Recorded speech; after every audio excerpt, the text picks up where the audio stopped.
Welcome everyone to a new video. तो हमने यही सोचा था कि हर मंडे को हम इन्फॉर्मेटिव वीडियो डाला करेंगे। तो जैसे तुम लोगों को पता है, मेरा नाम मलिक है, ये उज़ैर है, और हम दो इंटरनेशनल स्टूडेंट पेरिस के अंदर रह रहे हैं, जिंदगी गुजार रहे हैं। तो यार ये इन्फॉर्मेशन वीडियो है जिसके अंदर हम तुम लोगों को बताएंगे कि जब तुम लोगों ने इधर पेरिस लैंड होना है तो तब तुम लोगों ने क्या क्या करना है। तो यार हमें अब जैसे आए हुए 2 महीने हो गए, तो हम जब आए थे उस टाइम पे हमारे पास इतनी इन्फॉर्मेशन नहीं थी कि हमने आके क्या क्या करना है। हमें लोगों से कुछ से हमने जो सीनियर आए थे पहले हमारे से उनसे पता किया, कुछ ऐसे फिर जो हमने ऑनलाइन खुद देखा, क्योंकि जो हमारे यहाँ पे जानने वाले थे उनसे पता किया। तो हमें बाद बाद काफ़ी देर बाद मतलब कि काफ़ी टाइम स्पेंड बाद जाके हमें चीज़ों का पता चलना शुरू हुआ था कि हमने चीज़ें कैसे करनी है और क्या क्या चीज़ें जो अर्जेंट है जो हमने आते ही करनी थी, लेकिन वो हमारी डिले हो गई, जिसकी वजह से हमारी अब जैसे सीरीज़ चल रही है, एक जॉब हंट की सीरीज़ चल रही है, वो इसी वजह से हमारा इतना डिले हो गया कि हम जो शुरू वाला टाइम था वो हमारा कुछ वेस्ट हुआ था इन वजह से, क्योंकि हमें डॉक्यूमेंट्स का नहीं पता था कि हमने आते साथ क्या क्या पूरे करने हैं। तो इस वीडियो के अंदर हम आपको उन्हीं डॉक्यूमेंट्स के बारे में बता रहे होंगे। जब जैसे ही आपने यहाँ पे लैंड होना तो आपने अपने ये काम शुरू कर देने हैं। तो जिसके अंदर जो सबसे पहली चीज़ आती है वो है आपका, जो आपने आते ही पहला काम करना है, आपने यहाँ पे अपना एक बैंक अकाउंट ओपन करना होता है। ठीक है, लेकिन बैंक अकाउंट ओपन करने के लिए आपको थोड़ा टाइम लगेगा, क्योंकि उसके लिए आपको डिफरेंट चीज़ें रिक्वायर्ड होती हैं। आपका जो यूनिवर्सिटी का लेटर है वो तो आपके पास ऑलरेडी होगा, लेकिन उसके अलावा जो रिक्वायर्ड होता है वो आपका होता है हाउसिंग कॉन्ट्रैक्ट। तो इनिशियली वो आपके पास, अगर आपको आते साथ ही आपके बैंक में जाके आपका नई अकाउंट खोलते हैं, क्योंकि बैंक में अक्सर वो ऐसा करते हैं कुछ ब्रांचेस पे कि आपको फ्रेंच जाना लाजमी है, अदरवाइज वो आपका अकाउंट नहीं खोलेंगे। कुछ ब्रांचेस पे है, कुछ पे नहीं है। तो हम भी उसके वेट में रहे। हमने कहा कि हम पहले बैंक अकाउंट खुलवाएंगे और फिर उसके बाद अपने सारे डॉक्यूमेंट्स अपने जो है वो करेंगे वैलिडेट। लेकिन हम उसके डिले की वजह से हमारा जो शुरू वाला इनिशियल प्रोसेस था वो लेट हो गया। तो उसका सबसे बेस्ट ऑल्टरनेटिव जो है बैंक का वो ये है कि आपने आते ही अपना एक रेवोल्यूट, इधर होता है REVOLUT, ठीक है, जैसे पाकिस्तान में आप यूज़ करते हैं सादा पे, नया पे, सेम उसी तरह का ये एक बैंक अकाउंट है जो आपका वर्चुअल अकाउंट है। इसके अंदर आप अपनी पेमेंट वगैरह सारा, इसके अंदर आपको सारा बैंक, आपका एक वर्चुअल कार्ड भी मिल जाएगा जिसको आप एप्पल पे, गूगल पे यूज़ कर सकते हो। उसके अलावा आपको एक IBAN नंबर भी मिल जाएगा, आपको आपकी यहाँ की RIB भी मिल जाएगी, RIB, जो आपकी, जिसके ऊपर आपकी सारी बैंक की डिटेल्स मेंशन होती हैं। तो ये रिक्वायर्ड किस लिए है कि आपने आते ही जो अपना होता है, आपका जो वीज़ा जो आपका लगा होता है पाकिस्तान से, मोस्टली स्टूडेंट्स का 1 साल का वीज़ा लगता है, तो वो आपने आते ही यहाँ पे वैलिडेट करवाना होता है। ठीक है, यहाँ पे आपने लैंड होने के बाद विदिन 3 मंथ्स आपने वो अपना वैलिडेट करवाना होता है। तो उसका लिए आपने आते ही सबसे पहले अपना आपने रेवोल्यूट का अकाउंट खोलना है। रेवोल्यूट के अकाउंट के लिए आपका सिर्फ एक पासपोर्ट रिक्वायर्ड होता है और उसके अंदर आपकी जो पर्सनल इन्फॉर्मेशन होती है वो आपने एंटर करनी होती है, तो आपका डायरेक्टली अकाउंट ओपन हो जाता है। तो जो दूसरा जो काम है वो आपने करवाना है वीज़ा वैलिडेट। वीज़ा वैलिडेट करवाने के लिए जो उसकी वेबसाइट है वो हम नीचे डिस्क्रिप्शन में मेंशन कर देंगे, तो आप उसको वहाँ से जाके चेकआउट कर सकते हो। जहाँ पे आपने आते ही अपना वीज़ा वैलिडेट करवाना है, वहाँ पे वो आपकी आपसे पर्सनल इन्फॉर्मेशन लेंगे। आपने वो जितनी भी डिटेल्स हैं वो फिल आउट करते जाना है और फिर उसके बाद आपने एक जो होती है स्टाम्प आपने एक परचेस करना होता है। वो आप किसी तबाक पे भी जाके ले सकते हो, तबाक से भी मिल जाती है। जो तबाक होते हैं यहाँ पे जहाँ से आप सिगरेट वगैरह ले सकते हो उनके पास स्टाम्प भी मिल जाती है। तो या तो आप जाके वहाँ से ले लो, या फिर आप ऑनलाइन भी उनका ऑफिशियल पोर्टल है वहाँ से भी ले सकते हो। तो ऑफिशियल पोर्टल का आपको उसी जहाँ पे आप वीज़ा वैलिडेट करवा रहे होगे वहीं पे आपको लिंक मिल जाएगा, वहाँ से भी आप करवा सकते हो। वहाँ से आपका स्टाम्प नंबर आ जाएगा और आपका वीज़ा वैलिडेट हो जाएगा। फिर वो आपको एक पेपर मिल जाता है, PDF फॉर्म है, 30 दिस योग। तो वो आपका पूरा 1 साल के लिए वैलिड होता है। वो आपका as a residence permit act करता है, जिसकी बेस पे आप आगे शेंजन जोन में कहीं पे भी मूव कर सकते हो और आप वहाँ पे जाके एक शॉर्ट स्टे कर सकते हो। शॉर्ट स्टे का मतलब है कि आप 90 डेज वहाँ पे जाके रह सकते हो। उसके अलावा जो उसके बाद जो अगली चीज़ आती है वो होती है आपकी, जो मस्ट आपके पास होनी चाहिए, वो है आपका नवीगो का कार्ड। नवीगो होता है जो आपने पब्लिक ट्रांसपोर्ट जितनी भी यूज़ करनी है उसका आपका यहाँ एक कार्ड बनता है। मंथली भी बनता है, वीकली भी बनता है, डेली पास भी होता है और उसके बाद ईयरली भी होता है। उसकी कैटेगरीज है डिफरेंट कि आपने अपनी डिमांड के अकॉर्डिंग आपको कौन सा सूटेबल है आपने वो वाला करना है। तो आपको जैसे ही आप यहाँ पे लैंड करें तो आप एयरपोर्ट से अपना एक नवीगो का कार्ड बनवा लें, क्योंकि बाकी जो प्रोसेसेस हैं, मतलब कि अब जब आप अपना नवीगो कार्ड जो साल का बनाते हैं, जो यहाँ पे स्टूडेंट्स का होता है इमेजिन है, उसको बनने में ऑलमोस्ट कोई 2 से 3 हफ्ते लग जाते हैं। वो आप अपना करके भेजते हो, फिर आपको रिस्पॉन्स आता है उनकी तरफ से, फिर उसके बाद 2 वीक का आपको वेट करना होता है, फिर उसके बाद आपका कार्ड आपको डिलीवर होता है। तो ऑलमोस्ट मंथ लग जाता है उसके अंदर। तो आपने ये गलती नहीं करनी। हमने ये गलती की थी कि हमने आते साथ वो एयरपोर्ट से कार्ड नहीं लिया अपना और हम इधर उधर फिरते रहे ऐसे ही अपनी शॉर्ट पास लेके, 1 दिन का पास लेके या फिर 1 टिकट लेके, 2 टिकट लेके। और अगर 1 दिन का पास तुम लोग लेते हो तो वो पड़ता है 12 यूरो का, और अगर तुम लोग मंथली बनवा लेते हो आते साथ तो वो पड़ेगा 86 यूरो का, 88 यूरोस का है। 88 यूरो उसके का। अंदर ये होगा कि आप फिर सारा कुछ इस्तेमाल कर सकते हो। बस भी यूज़ कर सकते हो, ट्रेन भी यूज़ कर सकते हो, मेट्रो भी यूज़ कर सकते हो, RER भी यूज़ कर सकते हो। नहीं तो अदरवाइज जो आपको टिकट मिलती है वो मेट्रो और RER की एक टिकट होती है, हाँ, 2.5 2.5 यूरो यूरो की की एक है। टिकट है। और जो बस और ट्रेन की वो अलग फिर वो आपको 2-2 यूरो की, वो दो वो यूरो 2-2 की यूरो अलग की है। लेनी पड़ेगी। तो उस तरह आपका खर्चा बहुत ज़्यादा हो जाएगा। और अगर आप एक दिन का पास भी लेते हो तो वो आपको 12 यूरो का पड़ेगा। और अगर आप वीकली पास बनाते हो तो आपको 31 यूरोस का पड़ेगा। तो उससे बेहतर यह है कि आप आते ही अपना एयरपोर्ट पे नवीगो का एक मंथ वाला कार्ड बनवा लो, वो 88 यूरोस का बनता है। और जब आपके वीज़ा वगैरह वैलिडेट हो जाएं आप अपने अकाउंट से फिर आप अपना जो है अपना इमेजिन एफ अप्लाई कर दो। वो आपको जो ऑनलाइन उनकी वेबसाइट है इलीज फ्रांस मोबिलिटीज, उस पर आप जाके अपना अप्लाई कर सकते हो। तो वहाँ से आपको फिर आपका जब ईयरली कार्ड आ जाएगा तो फिर वो आपके लिए ईजी हो जाएगा। अच्छा, ये ईयरली कार्ड पे ना मैं एक और चीज बता दूं, तुम लोग का जैसे ही रेवोलूट खुलता है ना और तुम लोग के अंदर पैसे नहीं है तो ये कार्ड अप्लाई कर देना, क्योंकि ये कार्ड जैसे ही अप्लाई कर, जिस दिन आपको फॉर एग्जाम्पल आपने सितंबर में अप्लाई किया है, आपको ये डिलीवर हो जाएगा 15 तक। अगर डिलीवर नहीं होता तो आप किसी भी मेजर ट्रेन स्टेशन में जाके ये बनवा सकते हैं। उनको जाके अपना पासपोर्ट दो, उनको अपनी ईमेल दिखाओ कि भाई ये मुझे ईमेल आई है तो मेरा ये कार्ड प्रिंट कर दो, मुझे डिलीवर नहीं होता तो वो प्रिंट कर देंगे। तो ये पैसे अगर नहीं भी हुए तो करवा देना, क्योंकि ये पैसे करते हैं मंथ बाद, दोनों मंथ्स के कटे। मेरा सितंबर हमारा, हमने जैसे सितंबर में बनवाया था तो हमारा सितंबर का और अक्टूबर के पैसे कट्ठे कटे हैं। अब इसके अंदर ये होता है कि आपका ना वो ईयरली कार्ड होता है, वो ईयरली आपका ऑलमोस्ट 393 यूरोस का होता है। तो आप उसकी पेमेंट एक गो में भी कर सकते हो और आप उसकी इंस्टॉलमेंट में भी पेमेंट्स कर सकते हो कि पहली इंस्टॉलमेंट आपकी 93 यूरोस की होगी, फिर उसके बाद 41 यूरोस की 7 इंस्टॉलमेंट होंगी। तो आप उस तरह भी कर सकते हो। तो आपके अगर अकाउंट में, क्योंकि आप जो मोस्टली जो स्टूडेंट्स आते हैं वो अपने साथ कैश ही लेके आते हैं, तो अगर आपके रेवोलूट के अकाउंट में नहीं भी पैसे उस टाइम पे तो आपने आते ही अपना फिर भी अप्लाई कर देना है, ठीक है। क्योंकि वो जो आपकी पेमेंट होती है वो 1 महीने बाद कटती है, सितंबर टू सितंबर। अगर हमने सितंबर 2025 में अपना अप्लाई किया तो हमारा वैलिड है सितंबर 2026 तक। दूसरी ऑप्शन होती है कि आप अक्टूबर से अगर अप्लाई कर रहे हो तो नेक्स्ट अक्टूबर तक आपका वो वैलिडेट होगा। हाँ, ठीक है। सितंबर, अक्टूबर और जैन में मेरे ख्याल से ये हाँ, 3 महीनों से ये 3 होती हैं आपकी शुरू। ऑप्शन होती हैं। तो अब उसके अंदर देखो, अब तुम लोगों ने आते ही अपना अप्लाई कर देना, क्योंकि पेमेंट तो महीने बाद कटनी है। महीने के अंदर आपका कोई ऐसा कोई दोस्त वगैरह बन जाएगा जिससे आप कैश पकड़ा के आप उससे अपने अकाउंट में पेमेंट ले सकते हो। नहीं तो यहाँ पे जितने भी रिया, जैसे रिया मनी ट्रांसफर वाले होते हैं ना, वो भी आपके अकाउंट में पैसे ट्रांसफर कर देते हैं, तो आप उनसे जाके भी करवा सकते हो। हाँ, इधर ये कि मेजॉरिटी दुकानों वालों ने ना रिया का सिस्टम रखा हुआ है, वो मतलब प्रॉपर ऑफिशियल पार्टनर्स है रिया के साथ। लेकिन हाँ, वो ये है कि आप 100 यूरो करवा रहे हो तो उसका मैं कहते हैं 5 यूरो लेते हैं। 5 यूरो। तो ये पैसे मेरे ख्याल से ज्यादा होते हैं, तो ज्यादा होते हैं क्योंकि हमने खाली 100 करके 3 दफा करवाए थे। उसके बाद हमारा बैंक अकाउंट खुल गया था तो हमने 5-5 यूरो पे किया था। तो ये जरा देख लेना, ये जरा कॉस्टली पड़ जाता है। ये मतलब उधर तुम लोग बैठ के सोच रहे होगे कॉस्टली नहीं है, लेकिन हाँ इधर जरा ये कॉस्टली है। 5 यूरो की इधर बड़ी वर्थ होती है, क्योंकि अगर आप 5 यूरो पे कर रहे हो सिर्फ अपने अकाउंट में कैश ट्रांसफर करवाने का तो अच्छी खासी अमाउंट है। हाँ। ठीक है, तो आते तुम लोग अप्लाई कर देना। जो पेमेंट कटनी होती है वो 1 महीने बाद कटती है। अब जैसे हमारी जो, अगर हमने सितंबर के लिए अप्लाई किया था तो हमारी अक्टूबर के फर्स्ट वीक में जाके हमारी पेमेंट कटी थी। हमारी जो पेमेंट कटी थी वो ऑलमोस्ट कोई 93 यूरोस की पहली पेमेंट कटी थी। अब जैसे ही अक्टूबर एंड होगा तो फिर हमारी दूसरी पेमेंट भी हमारे अकाउंट से डिडक्ट हो जाएगी। अब ये स्नैन तुम लोगों को दिखाता है कि जो पहली पेमेंट हमारी कटी है तो उसके हमें नोटिफिकेशन एक दिन पहले ही आ गया था कि आपके अकाउंट में अगर नहीं पैसे तो पैसे करवा लो, तो हम आपकी जो पेमेंट है वो हमने डिडक्ट कर हाँ, ये देखो, पता नहीं तुम लोगों को सही नजर आ रहा है कि नहीं आ रहा है। ये अक्टूबर 7 सितंबर को हमने अप्लाई किया था, 5 सितंबर को, और ये अक्टूबर 7 को हमारी कटी है पहली पेमेंट। ये ऑलमोस्ट 93.40 की है पेमेंट।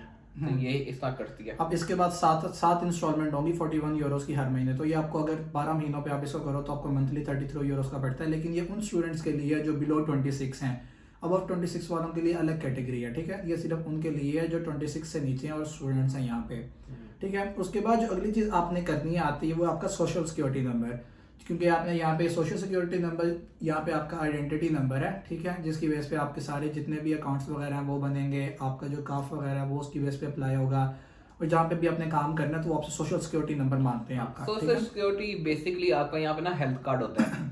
यहाँ पे मतलब आप पहचाने ही अपने हेल्थ कार्ड की वजह से जाते हो। वो अभी तो फिलहाल आपका कार्ड नहीं आएगा, कार्ड आने में कोई 4 से 5 महीने लगते हैं, क्योंकि इनका ना सिस्टम जरा स्लो है डिपेंडिंग ऑन द एरिया। जैसे हम ये अपने एरिया में रहते हैं तो इधर जरा फास्ट है, क्योंकि यहाँ पे स्टूडेंट्स इतने ज्यादा नहीं है। यहाँ पे वही है जो लोकल्स हैं यहाँ पे ज्यादा हैं। हाँ, तो रेजिडेंट्स को नहीं पता, उन्होंने तो नया नहीं अप्लाई करना, तो यहाँ पे जरा कम होता है। तो इसलिए हमारा पेपर आ गया हुआ, कार्ड नहीं आया अभी तक। लोगों के पेपर भी 2-2 महीने तक रहते हैं। तो ये चीजें अपनी सोशल सिक्योरिटी जो है आते साथ अप्लाई करना, क्योंकि ये हेल्थ कार्ड इसके ऊपर है। फिर और इधर एक और बड़ी चीज, आज जैसे मेरा नाम 3 वर्ष का मलिक हुसनैन जवेद है, तो यहाँ पे ऑफिशियली मैं मलिक जवेद के नाम से बोला जाता हूँ। यहाँ पे आपका मिडिल नेम या आपका सेकंड फर्स्ट नेम जो होता है वो काउंट नहीं होता। तो अगर तुम लोग को ये चीज़ फेस करनी पड़ेगी, क्योंकि इस चीज़ को लेके मैं बड़ा परेशान था कि मेरे पासपोर्ट पे हुसनैन है और चीज़ों पे नहीं आना। अगर वो इंटरनली चेक करते हैं तो हुसनैन में लिखा था, लेकिन अगर कॉपी वगैरह इस पे कोई कार्ड आएगा तो उसके ऊपर मलिक जुवेद लिखा है, बैंक पे भी मेरा नाम मलिक जुवेद है। तो इस चीज़ पर टेंशन ना लेना, ये इधर का ना रूल है कि खाली फर्स्ट और लास्ट नेम, लास्ट बल्कि मेन आपको पहचानते हैं आपके फादर नेम से, जुवेद से, और आपकी डेट ऑफ बर्थ से। तो इस चीज़ पर टेंशन करना ना लेना। अच्छा यार, एक और चीज़ जो मैं पाकिस्तान से करके आया था तो हमें बड़ा फ़ायदा हुआ था। जब पाकिस्तान से आओगे ना तो ये मैं तुम लोग को दिखाता हूँ, ये ई सिम है, मैंने एयरलो से ली थी, तुम लोग कहीं से भी ले लो मतलब। तो ये मैंने ई सिम ली थी एयरलो वालों से। तो जैसे ही मैं फ्रांस में लैंड हुआ था इधर CGD पोर्ट पे, तो मेरा वैसे ही नेट चल पड़ा था। तो इससे ना ये बड़ी हेल्प हुई थी कि यहाँ का ना एयरपोर्ट बहुत बहुत बड़ा है और बहुत आपको ना डिफिकल्टी हो रही होती है, क्योंकि कोई कितनी को एग्जिट्स हैं, 8 से 9 एग्जिट्स हैं। अभी जहाँ से हम निकले थे, हम थर्ड से निकले थे, 4-5 भी हैं तो। हाँ। और अंदर भी ना मतलब कि इतना कॉम्प्लेक्स अंदर है कि आपको समझ ही नहीं लगती कि आपने किस एग्जिट से बाहर निकलना है मोस्टली, क्योंकि यहाँ पे CDG से अगर आप आ रहे हो तो आपको टर्मिनल 3 से एग्जिट करना है, लेकिन वो अंदर भी इतना कॉम्प्लेक्स है कि आपको ट्रेन लेके, अंदर भी एक ट्रेन चल रही है जो ट्रेन आपको टर्मिनल 3 पे उतारती है, जहाँ से आप अपना एग्जिट करते हो, फिर वहाँ से आपको टर्मिनल 3 पे लेके आती है और फिर टर्मिनल 3 से आप एयरपोर्ट से बाहर निकलते हो। तो ये अपनी ई सिम लाजमी लेकर आना। ई सिम का फायदा ये है कि आपका नेट चल जाएगा, आप ना हर चीज गूगल मैप कर सकते हो। फिर आपको अगर किसी ने पिक करना, जैसे मुझे और इसको अंकल ने पिक करना था, तो हमारा नेट शेट कनेक्ट था तो हम साथ भी कनेक्ट हो गए थे। तो अपना ई सिम लाजमी, मतलब ये मेरे ख्याल से $10 से $15 की पड़ेगी, तो ये लाजमी खर्चा कर लेना। क्योंकि इधर हम हमारे बाद जो आए थे ना हमारे जानने वाले, वो बेचारे बहुत बहुत जलील हुए थे। एक लड़का तो बेचारा मेरे ख्याल से एयरपोर्ट पे भी सोया है। हाँ, वो लास्ट ईयर आया तो, और जाके पूरा उसने रात एक एयरपोर्ट पे गुजारी थी, क्योंकि उसका जिस बंदे ने लेने आना था वो लेने नहीं आया, इसका मोबाइल बंद, इसके पास कांटेक्ट करने का कोई सिलसिला नहीं है, तो ये फंस गया था वहाँ पे। फिर अगले दिन जाके इसने फिर अपना कुछ लोगों से पूछ वगैरह के फिर वो पहुंचा था। तो लाजमी अपनी एक ई सिम लेके आना, डाटा पैकेज आपको अच्छे मिल जाएंगे वहाँ पे, $15-20 के अंदर वो आपको मिल जाते हैं एयरलो पे। हाँ, मैं मेरे ख्याल से €10 का मैंने करवाया था 30 GB या 60 GB डाटा। ऑरेंज पे करवाया था ना? हाँ, और मुझे एयरलो से ऑरेंज की सिम मिली थी, और उसकी मतलब खाली उससे आप मतलब लोकल कॉलिंग नहीं कर सकते, लेकिन आपका व्हाट्सएप वगैरह डाटा आप हॉटस्पॉट भी दे सकते हो, अपने लैपटॉप पे कोई काम वगैरह करना है तो वो ई सिम लाजमी है। और भाई जो आ रहा है अपने लिए वो लेता है, क्या ना लेते हैं, रनर्स। हाँ, क्योंकि यहाँ पे अब हमारी रोज की जो वॉक है वो अराउंड कोई 11,000-12,000 स्टेप्स नॉर्मल हैं, और जो ऑलमोस्ट कोई बन जाते हैं कोई हमारे 7-8 किलोमीटर रोज के। तो रनर्स लाजमी लेके आना अपने, क्योंकि उसके अंदर ये होता है कि बंदा थोड़ा कंफर्टेबल हो जाता है। तो अदरवाइज अगर अच्छे रनर्स नहीं लेके आओगे तो कमर की दर्दें निकलेंगी, टांगों की दर्दें निकलेंगी। तो उसका बेटर सबसे अच्छी जो सबसे मेन टिप है जो कोई नहीं दे रहा, ठीक है, वो ये रनर्स लाजमी लेके आना। ये खाली मेरे कल के स्टेप्स हैं, ठीक है, और ये रोज तकरीबन ही इतने होते हैं, और ये मेरे कल के किलोमीटर्स हैं 7.2 किलोमीटर्स। तो ये तुम लोग अगर जूते अपने सही नहीं लाओगे, मतलब ये चीज़ें कोई नहीं जाता। मेरा एक दोस्त है बट तो वो यूके गया था, तो मुझे उसने बताया था कि भाई मैं नहीं लेकर आया था, तो अपने लिए लाजमी रनर्स लेकर आई। तो उसके अलावा मुझे किसी ने दिया था, और भाई बहुत बहुत यूजफुल है रनर्स यहाँ पे, क्योंकि आपने हर जगह ही चलना है, हर जगह ही चलना है। आपके पास गाड़ी भी है तो आपने पार्क करके किलोमीटर चलना है, क्योंकि यहाँ पे यह है कि जो लोकल्स भी है ना वो भी ज़्यादा पब्लिक ट्रांसपोर्ट ही प्रेफर करते हैं, ठीक है। तो यहाँ पे ज़्यादा पब्लिक ट्रांसपोर्ट ही चलती है, तो उसके लिए यह है कि फिर आपको चलना पड़ता है, आपको चीज़ें चेंज करनी पड़ती है। जैसे बस लेके ट्रेन ली, मेट्रो ली, तो आपको चलना पड़ता है दरमियान में, तो वो आपके इजीली 10,000 11,000 12,000 स्टेप्स आराम से हो जाते हैं। तो रनर्स क्लास में लेके आना। उसके अलावा जो अगली चीज़ है जो मैंने बतानी थी कि एयरपोर्ट पर जब तुम लोग पहुंचो, तो अगर तुम लोग नई भी सिम लाए, इनकेस नहीं लेके आए, ठीक है, तुम लोग लाना भूल गए, तो एयरपोर्ट पे आते ही सबसे पहले एयरपोर्ट से सिम ले लेना, क्योंकि एयरपोर्ट से भी मिल जाती हैं। वहाँ पे आपके पास आपका पासपोर्ट हो, वो आपको उधर ही सिम निकाल के दे देते हैं, ठीक है। अब ये चीज़ हमें नहीं पता थी। हम बाहर निकले हैं, बाहर निकल के फिर हमने 2-3 दिन बाद जाके सिम भी ली है, वो अपनी जो सिम ली है, ठीक है। तो तुम लोगों ने आते ही अपनी एयरपोर्ट से सिम भी ले लेनी है, मंथली नवीगो का कार्ड भी बनवा लेना 88 यूरोस का, और लाजमी अपने पास अपनी पासपोर्ट साइज पिक्चर रखना, क्योंकि अगर तुम फर्स्ट टाइम अपना कार्ड बनवा रहे होगे तो मोस्ट प्रोबेबली तुम्हारे से एक पिक्चर भी मांगेंगे पासपोर्ट साइज वाइट बैकग्राउंड के साथ, तो वो लाजमी एक पिक्चर भी लेके आना। नहीं, मेरे ख्याल से मंथली पे नहीं चाहिए होती। नहीं, मंथली पे मेरा जो हमारे से पहले एक स्टूडेंट आए थे, तो उन्होंने मुझे कहा था कि एक अपनी पिक्चर साथ लेके आना। वो 26 के अबव थे, तो मैंने उनकी बात इतनी सुनी नहीं, कि मैंने कहा मैं तो जाके अपना ईयरली बनवाऊंगा। तो उसकी वजह से मुझे फिर यहाँ पे डेली पास 12 यूरो का लेके ट्रैवल करना पड़ा। वीकली पास भी एक दफ़ा लिया 31 यूरोस का, तो वो ऑलमोस्ट मेरा भी 80 बन गया था। और साथ वो सर दर्द लगा जो हम पैदल चलते रहते थे, बस नहीं लेते थे कि बस के हमारे अलग से टिकट लेनी पड़ेगी, ठीक है। तो तुम लोग आते ही अपना एक 88 यूरो का कार्ड बनवा लेना, और फिर उसके बाद आते ही फिर अपना अगले वाला जो होगा तुम्हारा नवीगो का जो ईयरली स्टूडेंट्स का कार्ड होता है इमेजिन है, वो भी अप्लाई कर देना।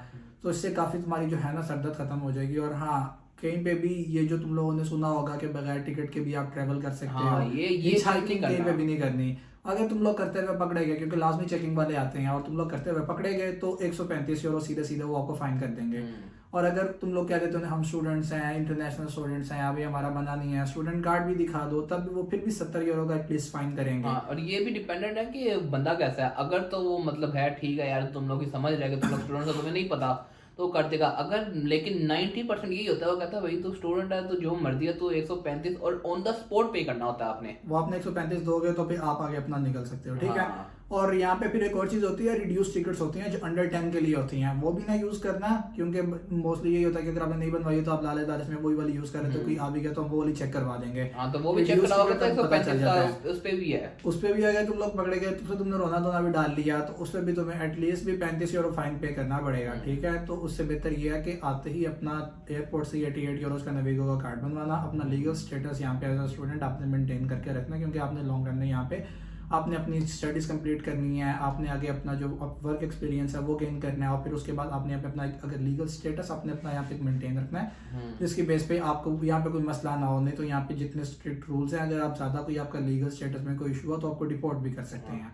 ठीक है। तो ये अपना लीगल स्टेटस आपने अपना मेंटेन रखना है। लीगल स्टेटस से मुझे याद आया, अकोमोडेशन जब करवाओगे ना, तो यार तुम लोगों ने करवानी है कॉन्ट्रैक्ट वाली। इधर 95% स्टूडेंट जो रह रहे हैं वो गैर कॉन्ट्रैक्ट वाली अकोमोडेशन के रह रहे हैं, नहीं मिलती, लेकिन ढूंढ लेना कॉन्ट्रैक्ट वाली, क्योंकि कॉन्ट्रैक्ट वाली का ये फायदा होता है कि तुम लोग को बैंक अकाउंट खोलने में मसला नहीं आता, तुम लोग लीगली गवर्नमेंट को पता होता है कि तुम लोग यहाँ पे स्टे कर रहे हो, आपका कॉन्ट्रैक्ट वाला अगर स्टेट होगी अकोमोडेशन तो उसके ऊपर काफ मिलेगा। काफ होता है गवर्नमेंट आपको रिलीफ देती है आपके स्टूडेंट होने की वजह से आपके रेंट पे। तो जैसे फॉर एग्जाम्पल हमारा 500 है, तो हमारा काफ लग के ये अब अपार्टमेंट 295 पे हो गया हुआ है, हमारा 295 में और 295 उधर देता है, तो 1000 था, 1000 से ये कम हो गया हमारा 5, मतलब कि 500 ईच दे रहे थे हम, हाँ। तो अब वो हमारा 295 ईच पे चला गया। हाँ, मतलब खासा, मतलब कि ऑलमोस्ट 200 यूरो का, मतलब 600 यूरो रह गया पीछे हमारा, अब 300 पे आ गया हुआ हमारा। तो अपना हमेशा जो अकोमोडेशन है वो कॉन्ट्रैक्ट वाली लेना, और अगर नहीं मिलती कॉन्ट्रैक्ट वाली तो उसके अलावा तुम लोगों को फिर डोमिसाइल लेना पड़ेगा, क्योंकि सारी बात है बैंक में शो करवाना है कि तुम लोगों ने कहाँ रह रहे हो, कहाँ नहीं। डोमिसाइल ही होता है कि यहाँ पे तुम लोगों ना पीओ बॉक्स दे देते हैं, और पीओ बॉक्स में तुम्हारे सारे जो ऑर्डर्स वगैरह ये सारा कुछ वो आता रहता है। मेजोरिटी बैंक्स अब हमारे जानने वाले जिनके पास डोमिसाइल था, उन्होंने बैंक अप्लाई किया, उन्होंने कहा नहीं इस डोमिसाइल पे खोल नहीं सकता, क्योंकि इस डोमिसाइल पे आ गए ही इतने ज़्यादा अकाउंट है, हमें पता है ये फेक डोमिसाइल है, तो इसमें नहीं हम खोल सकते।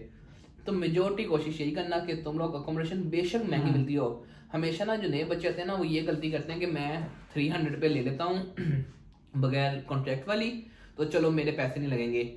तुम लोग लॉन्गर रन में सोचते कि एक दफ़ा तुम्हारा काफ लग गया तो वो वैसे ही 300 रह जाना। अगर तुम 500 वाली भी ले रहे हो, 550 वाली भी ले रहे हो, 350 रह जाएगा। लेकिन तुम लोग एक मेंटली सुकून है कि भाई मेरे पास जो डॉक्यूमेंट्स हैं मेरे वो सारे ओरिजिनल हैं। तुम लोग गवर्नमेंट की नज़र है प्रॉपर एक जगह का रेंट तुमने रेंट लिया हुआ, रेंटल पे कर रहे हो उसका। मेजोरिटी स्टूडेंट्स ही होता है। और फिर आपने जब आगे पीआर वगैरह के लिए अप्लाई करना होता है ना, तो गवर्नमेंट पूछते हैं कि भाई आपने तो रेंट ही नहीं पे किया, आप रहते कहाँ रहे हो।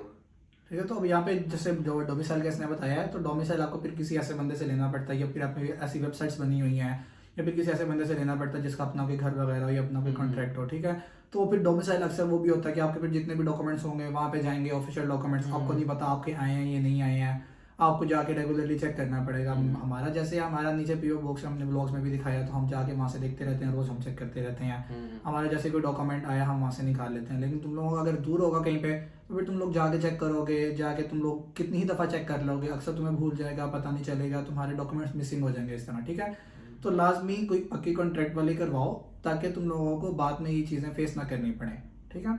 और उसके अलावा तुम लोगों को, हाँ, यहाँ पे अब तुम आ रहे हो तो यहाँ पे आते ही अगर तुम लोगों को सिम नहीं कोई अच्छी लगी तो आते तुम लोग लाइका के सिम ले लो, ठीक है। लाइका यहाँ पे सबसे इजी सिम है, वो आपको सिम उधर ही पकड़ा देंगे, वो अपने घर आके उसके पीछे कोड लिखा होता है, प्रॉपर आपको कार्ड मिलता है, उसके ऊपर एक कोड लिखा होता है, उस कोड पे आप अपनी रजिस्टर करवाते हो अपने नाम पे, और वो आपके नाम पे रजिस्टर होती है, आप अपना उसका पे करते हो, अपना जो उसका भी जो भी आपने पैकेज करवाना है वो पैकेज अपना पे करते हो, जो भी आपको पसंद आ रहा हो। और सबसे चीपेस्ट है भी लाइका ही। हम अब जैसे हमारा 10 यूरोस लगता है, और 10 यूरोस में हमें 250 GB और अनलिमिटेड कॉलिंग मिलती है पूरे फ्रांस में। तो और मैं टेक्स्ट वगैरह भी सारा टेक्स्ट भी कुछ फ्री है, हर और चीज सब कुछ है। जैसे हम दोनों 10 यूरो ईच पे कर रहे हैं अपनी सिम का, तो उस पे ये है कि हम अनलिमिटेड कॉल्स कर सकते हैं, 250 GB हमें 5G मिल रहा है। तो बेहतर सबसे बेस्ट यही है कि आती लाइका की सिम लो हाँ। और आप ऐसा अपना और भी है, ऑरेंज भी है, SFR है, हाँ। ऑरेंज है, उसके अलावा और भी हैं, लेकिन वो बहुत एक्सपेंसिव होते हैं बहुत आते ज़्यादा तुम लोगों की बेस्ट बेट यही है कि तुम लोग आगे लाइका की सिम लो, उस पर अपना डाटा पैकेज जो अपना वो एक्टिवेट करवाओ और आराम से अपना स्टार्ट करो। हाँ, और बाद में तुम लोगों को चीजें पता चलती रहेंगी तो फिर बाद में तुम लोगों ने जो चेंजेस करने हैं वो करते रहना। और एक और चीज, लाइका की सिम फ्री मिलती है, तो लाइका की सिम के कोई पैसे नहीं है। हमेशा जो दुकानदार लेगा,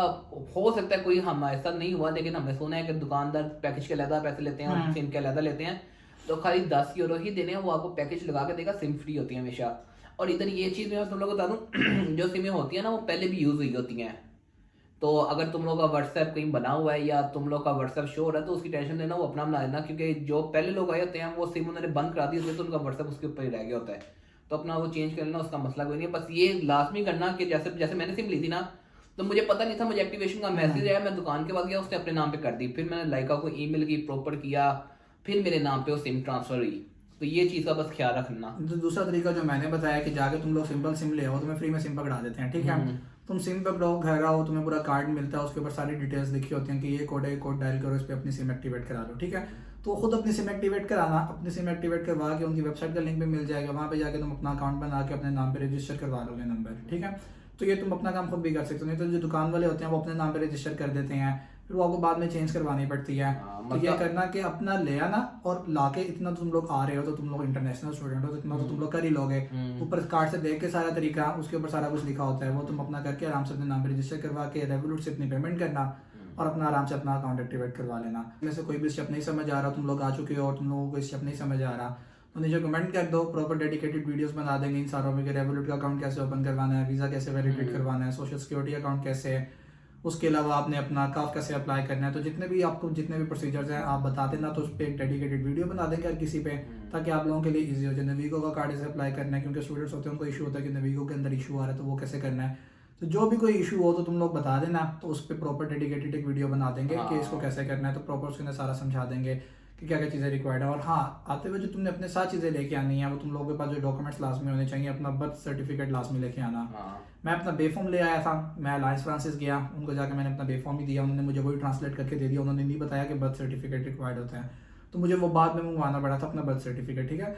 तो अपना बर्थ सर्टिफिकेट लाजमी लेके आना और उसको ट्रांसलेट भी करवाना अलायंस फ्रांसिस से, यहाँ पे आके ना करवाना, पाकिस्तान से करवा के आना, ताकि यहाँ पे आके तुम लोगों को सर खपाई ना करनी पड़े। लेकिन ये है कि अक्सर अब जैसे हमारे कुछ एरिया वाले मान लेते हैं अलायंस फ्रांसिस को, अब जैसे ये हमारे वाला एरिया है, ये अलायंस फ्रांसिस की क्या लेते हैं ट्रांसलेशन एक्सेप्ट करते, तो ये भी डिपेंड करता है। लेकिन हाँ, करवाना अच्छा होता है, कई जगह उनको चाहिए होती है। और हाँ, अगर तो तुम लोगों ने इस तरह की जॉब करनी है, जो कि मुझे पता है मेजोरिटी लोगों ने करनी अच्छी बात होती है, करनी चाहिए, तो अपनी सीवियाँ एक, लेकिन हाँ सीवी तुम लोग उधर से अपडेट कर नहीं सकते क्योंकि तुम्हारे पास नंबर नहीं होगा, लेकिन एक रफ मतलब बगैर नंबर की स्पेस खाली छोड़ देना, उसको नंबर पे एक पेन से लिख देना, अपनी एक सीवी निकलवा के लेकर आना, मतलब उसकी काफ़ी ज़्यादा कॉपी, क्योंकि यहाँ पे हम 10 सीवियाँ अगर निकलवाएं तो वो 3 यूरो की निकलती हैं, कोई 1000 रुपए की, 30 सेंट का एक प्रिंट है, ठीक है। तो अब खुद हिसाब लगा लो कि तुम लोगों को कितने की यहाँ पे प्रिंट्स निकालने पड़ेंगे। तो फिर जो चीज़ें तुम्हें लगता है कि तुम्हें रिक्वायर्ड होंगी, अपने एडमिशन लेटर वगैरह, अपना पासपोर्ट, अपने जो तुम्हारे उधर से जितने भी इंपॉर्टेंट डॉक्यूमेंट्स होंगे, कुछ प्रिंट्स अपने साथ लेके आना लाजमी, अपने जो ट्रांसक्रिप्ट वगैरह होंगे उनके, क्योंकि अब यहाँ पे मैं तुम लोगों को बता दिया 30 सेंट का एक प्रिंट है, ठीक है। तो लाजमी उधर से अपने निकलवा के लाना, ताकि यहाँ पे आके तुम लोगों को वो मसला ना हो कि अब हम प्रिंट कहाँ से करवाएं या फिर इतने महंगे हैं, तो वहाँ से लाजमी करवा के लाना। अच्छा एक बंडल लेके आना अपने साथ डॉक्यूमेंट्स का, तुम्हें अगर ज़रूरत पड़ी तो तुम लोग वो अपने साथ साथ इस्तेमाल करते रहो, ठीक है। और इसके अलावा अगर तुम लोगों को किसी भी किस्म की कोई भी इन्फॉर्मेशन चाहिए तो कमेंट्स में मेंशन कर देना, तो फिर उस पर हम प्रॉपर एक डेडिकेटेड वीडियो बना देंगे। हाँ, बाकी आज की वीडियो के लिए यार इतना ही था। बाकी तुम लोगों ने जैसे कहने का कोई इसके अंदर मसला हो या कोई और टॉपिक जिसके अंदर तुम लोगों ने करना हो कि पाकिस्तान से इधर कैसे आई, ये सारा कुछ अगर इसका कुछ जानना है तो वो भी कमेंट कर देना, तो हम तुम लोगों की प्रेफरेंस के साथ से वीडियो बना देंगे। बाकी वीडियो पसंद आई तो लाइक करना और चैनल को सब्सक्राइब कर देना।